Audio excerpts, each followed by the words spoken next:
भाई ये इतना ब्रिलियंट कैरेक्टर है शेन बॉन्ड। तो शेन बॉन्ड ना भाई ये ऑब्वियसली न्यूजीलैंड का है, तो बहुत लेट ब्लूमर है, ठीक है। तो उसने अपना फर्स्ट क्लास क्रिकेट का करियर ही 21 साल की उम्र में चालू किया था, और उस टाइम भी ना उसको बैक इंजरीज बहुत होती थी। अगर ज्यादा लोगों को पता नहीं, शेन बॉन्ड बैक इंजरीज के कारण उसका करियर थोड़ा शॉर्ट हो गया था, एंड उसने उस टाइम पे सोचा कि यार इंजरीज बहुत होती है, इससे मैं पुलिस ऑफिसर बन जाता हूँ। लेकिन फिर फाइनली उसने 26 साल की उम्र में इंटरनेशनल डेब्यू किया, और वही अपनी स्लीक फास्ट और एक खतरनाक बॉलिंग एक्शन थी उसकी।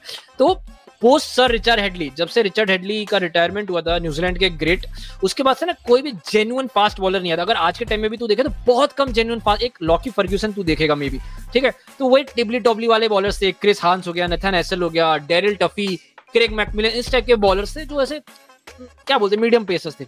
अब उस टाइम का मैं बता रहा हूँ कि शेन बॉन्ड के डेब्यू से पहले टेस्ट बॉलिंग एवरेज जो थी, ये जो डिबली डॉबली बॉलर्स थे, न्यूजीलैंड की टेस्ट बॉलिंग एवरेज थी 36 की, ओडीआई बॉलिंग एवरेज थी 34 की। बेसिकली न्यूजीलैंड से वर्स्ट अगर किसी की फास्ट बॉलिंग एवरेज थी तो वो थी जिम्बाब्वे और बांग्लादेश की। तो तुम्हें इससे आइडिया आ रहा है कि न्यूजीलैंड कितने तड़िए में था। शेन बॉन्ड के डेब्यू से पहले न्यूजीलैंड ने ऑस्ट्रेलिया में 14 साल में 19 ओडीआई मैचेस खेले थे और सिर्फ 3 जीत पाए थे।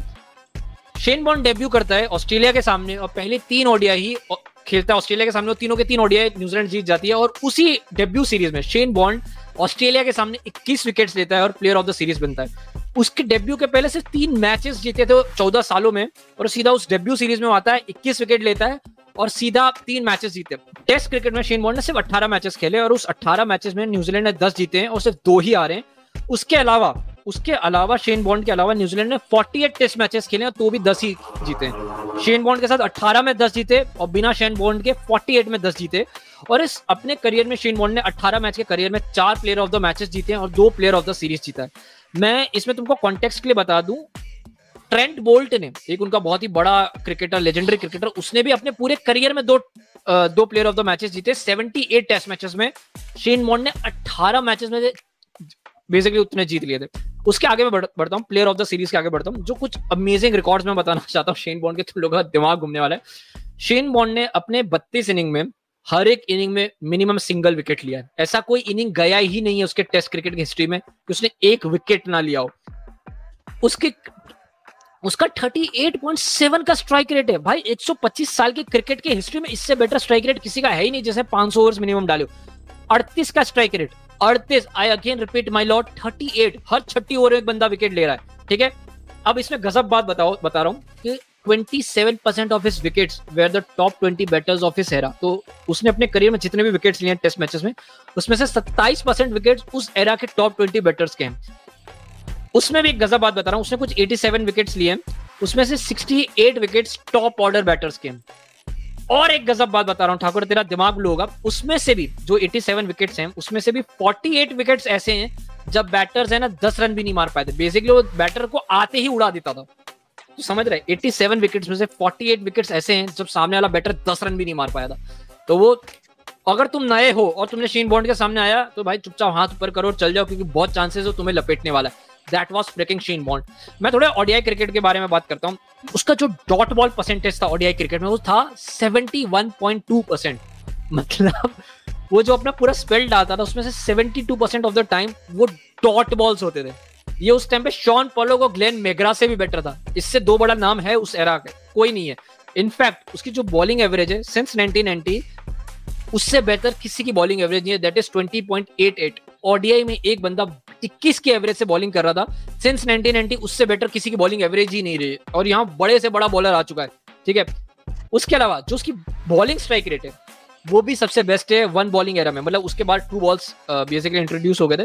तो शेन बॉन्ड से बेटर किसी की बॉलिंग एवरेज नहीं है, शेन बॉन्ड से बेटर किसी की बॉलिंग स्ट्राइक रेट नहीं है। शेन बॉन्ड ने उस अपने एरा के टॉप 20 बैटर्स को मैक्सिमम टाइम आउट किया है।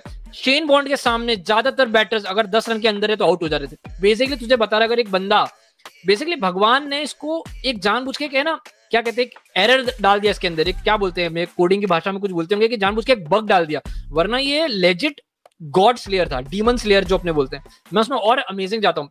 1999 से लेकर 2007 के जो ऑस्ट्रेलिया का एरा था, मुझे बताने की जरूरत नहीं है, 3 वर्ल्ड कप जीते थे ऑस्ट्रेलिया ने। उस ऑस्ट्रेलिया के सामने शेन बॉन्ड ने 11 मैचेस खेले और 34 विकेट्स लिए, 34 विकेट्स इन 11 मैचेस, 13 की एवरेज और ठाकुर 19 के स्ट्राइक रेट से। 19 के स्ट्राइक रेट से उसने ऑस्ट्रेलिया के सामने विकेट्स लिए थे। वो भी कौन सी ऑस्ट्रेलिया, 1999 से लेके 2007 वाली ऑस्ट्रेलिया। मैं अब उसके आगे और एक बढ़ता हूं। उसने ओवरऑल अपने करियर में 44 विकेट्स लिए ऑस्ट्रेलिया के सामने, 17 ओडीआईज में 44 विकेट्स लिए हैं, और बेसिकली उसके करियर का 30% ऑफ द विकेट्स ऑस्ट्रेलिया के सामने आए। कितनी गजब की बात है कि न्यूजीलैंड की टीम जो ऑस्ट्रेलिया के सामने बेसिकली मीनो थी, उसके सामने जाकर उसने अपने करियर का सबसे बेस्ट परफॉर्मेंस दिया। लेकिन वही भाई, हर कहानी उतनी अच्छी होती नहीं है। बेसिकली उसके इंटरनेशनल डेब्यू के बाद ना उसके कमर में स्ट्रेस फ्रैक्चर्स आए थे, वो भी 3 स्ट्रेस फ्रैक्चर्स आए थे।